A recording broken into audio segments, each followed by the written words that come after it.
नमस्कार दोस्तों, मैं आप सबका दोस्त Puneet Kumar Ojha. Happy father's day to all.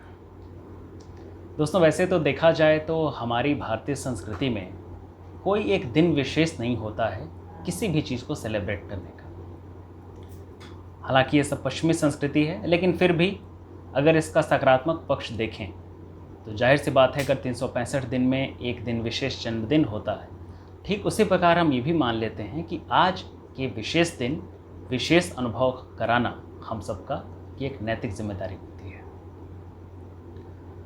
दोस्तों, अब हम बात करेंगे कि पिता का क्या महत्व है, पिता क्या होते हैं। दोस्तों, मेरा ये मानना है,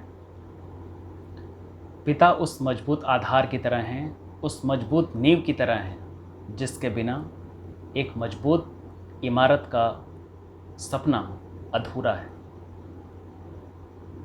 पिता उस खुशी का नाम है जो अपने बच्चों की छोटी बड़ी हर एक उपलब्धि पर गर्व से सीना चौड़ा करके शानदार जश्न मनाते हैं।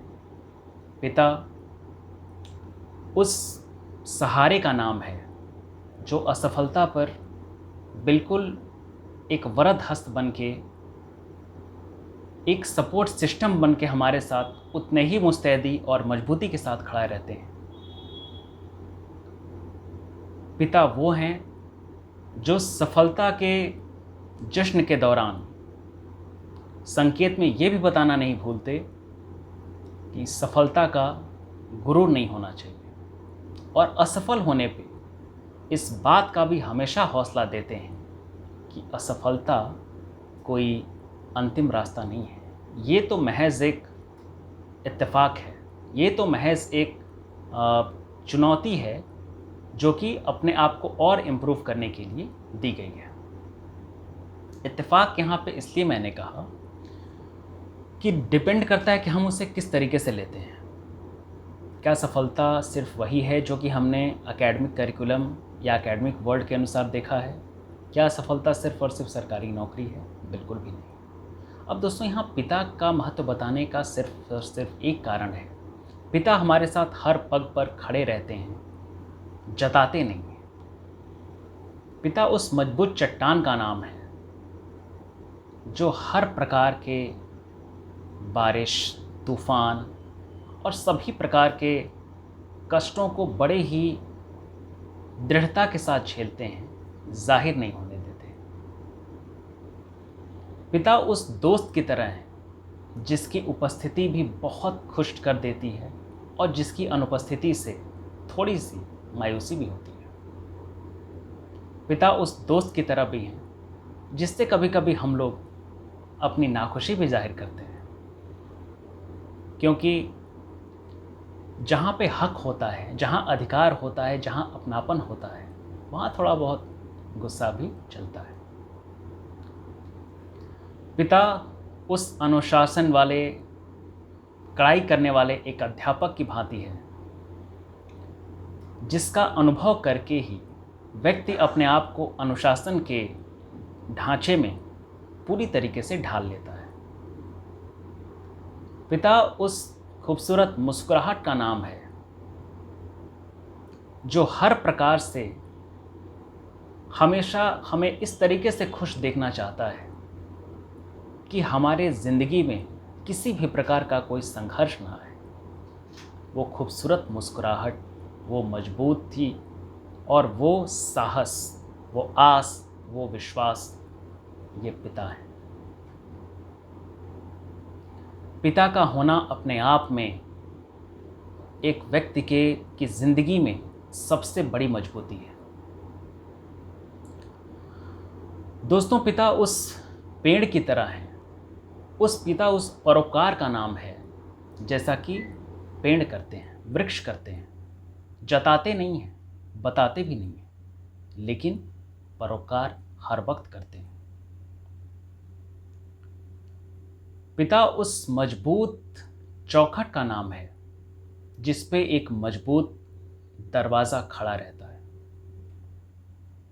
पिता उस संबल का नाम है जब हम गिरते हैं तो उठने का हौसला रहता है, क्योंकि हमें उस पिता की उपस्थिति के बारे में पता होता है। पिता ईश्वर द्वारा दिया गया एक ऐसा अनुपम मित्र का नाम है, एक ऐसे अनुपम दोस्त का नाम है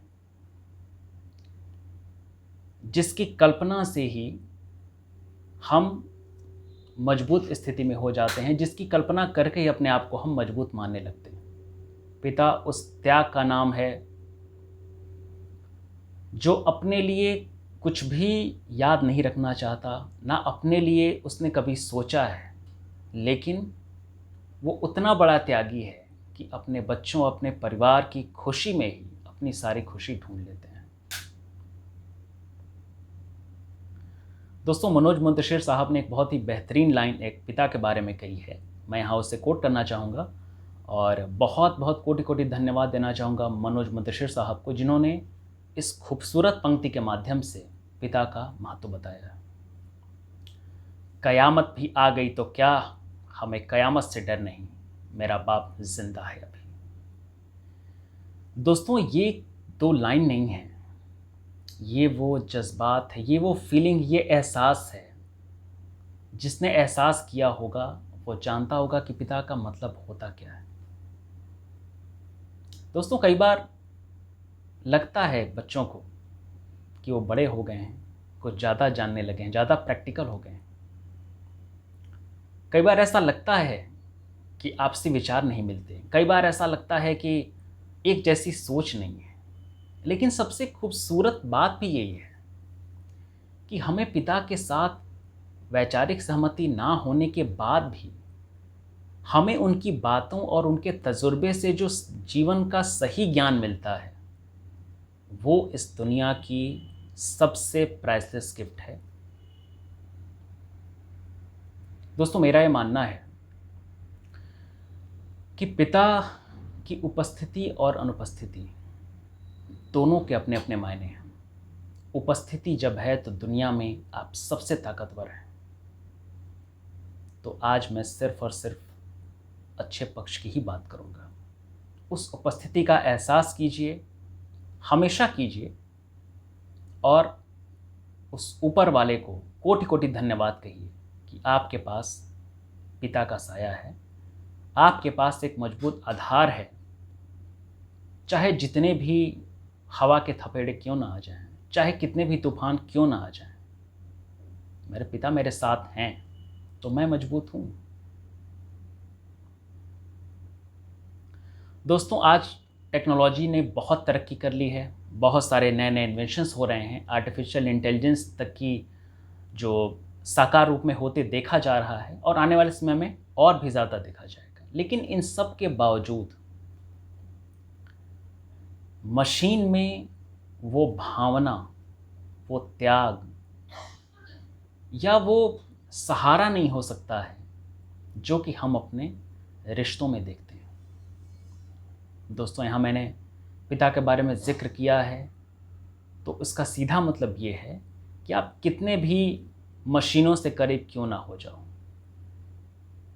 जब आप संघर्ष के दरम्यान कहीं थक जाते हो, थोड़े हारे हारे महसूस करते हो, उस समय पिता का आपके सर के ऊपर हाथ, वो मुस्कुराहट, वो विश्वास, आपको हर वक्त आपकी अच्छाई याद दिलाने का जो पिता के तरफ से हर वक्त आपको ज्ञान दिया जाता है, ये उसी निश्चल प्रेम का नाम है कि जिसे अपने लिए कभी कुछ चाहिए ही नहीं। दोस्तों, मैं यही कहना चाहूँगा कि हम सबको ऊपर वाले का बहुत बहुत शुक्रगुजार होना चाहिए।